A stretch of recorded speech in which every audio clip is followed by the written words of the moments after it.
and welcome to a new episode of CB Stream. I'm Steve Fletcher, and today I'm joined by Dave Whitfield. Hi, Steve. Hi, everybody. It's great to be here today. I'm a business consultant with Cedar Bay. Steve, what are we covering today?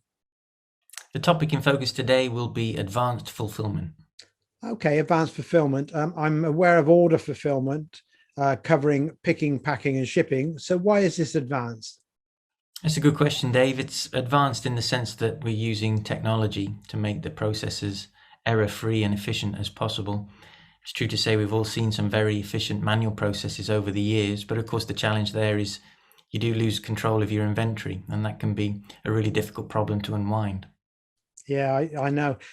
You know what it's like when you don't receive product at home when you're expecting it. Well, you imagine being in a business-to-business situation, where your products don't come in time, means your production lines end up being on stop.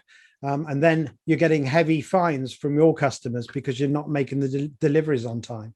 It's a good point, Dave. I was reading recently that a huge percentage of negative reviews on Amazon, well, they relate to a misshipment problem. So even in the B2C environment, it's so important that companies get hold of this process. Well, I'm looking forward to this today, Steve. Well, let's have a look at the demo, and then we'll come back and get some comments from you, Dave. Thank you. We will follow the warehouse pick, pack and ship process within Acumatica. We'll start out with a sales order. We'll pick the order, pack the order, weigh, produce shipping labels, ship the order, and then invoice the order. I'm going to go ahead and click through to the sales order I've prepared for this demonstration earlier. And that sales order's got a couple of items on.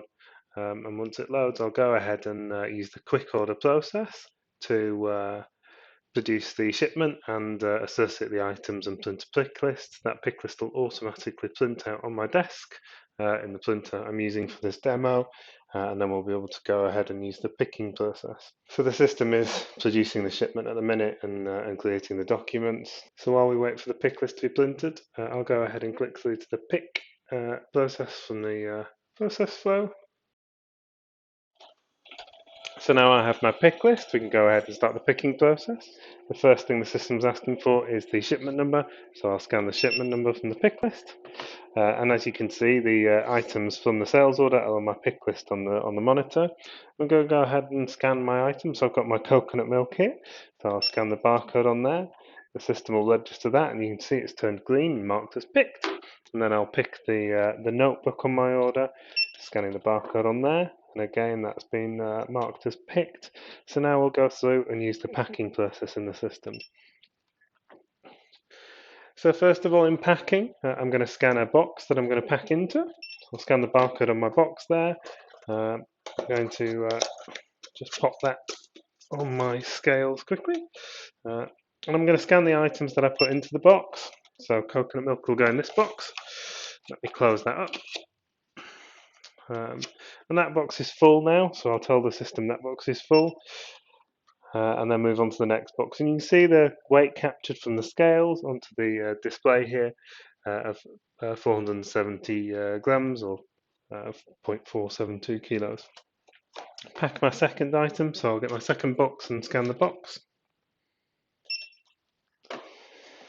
Okay, pop that on the scales again. And then scan my item and pop that in the box. Doesn't box nicely. There we go, box there, ready to be shipped. Click OK.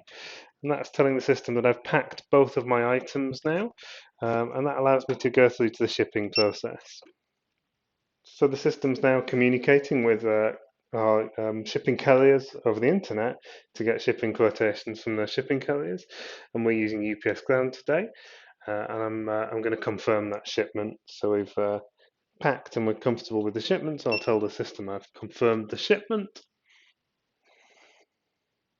The system's now going to confirm the shipment in the system and generate the shipping labels, and those shipping labels will automatically be printed out onto the printer on my desk for use in shipping the goods. So that's just coming through now, and while there's print, so it'll take a few seconds, I'll go through to the invoicing stage of the activity. So you can see my shipping labels, which printed directly from the shipping carrier, and they're ready to be applied to my boxes and shipped. Now I'm going to go ahead and prepare the invoice from the sales order. And there we go. We can see the two items on there are coconut milk and notebook, and the shipping by UPS ground, £2.57. Okay, so that brings us to the end of our shipping flow, and we can go ahead and start again with our next sales order. Well, thanks for that, Matt. That was a really good demonstration. And of course, Dave, it would be a lot quicker than that in a real warehouse environment, but Matt was taking the time to pause and explain what was going on behind the scenes. Yeah, it was really interesting. I particularly like the integration with the scales. Steve, do you pay extra for that functionality and for the extra users? No, to both questions there, Dave. The functionality that you saw demonstrated there, that was all core Acumatica platform. And as regards adding additional users, well, Acumatica have an unlimited user licensing policy, which means that everybody in the business gets access to the platform to enable them to do the job as effectively as possible. Okay, brilliant. And tell me, does barcoding and this automation also apply to production feedback, stock taking and purchase receipts and things like that? Yeah, exactly. It's not just applicable to dispatch. It's got some obvious benefits in that area, but those benefits apply to all those other areas you just mentioned as well. Okay. And does your scanner have to be tethered, or can you have a mobile unit?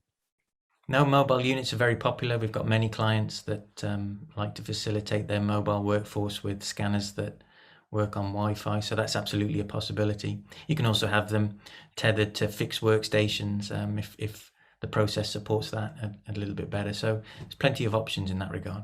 Okay, that was brilliant. Steve, I'm looking forward to the next video. What do you have planned for us next? Well, coming up next on CB Stream, I think the topic will be OData. Okay, really interesting. Thank you for inviting me. Now, look forward to speaking to you again, Dave, and thanks to everybody for joining. See you again soon for a new episode of CB Stream. Goodbye.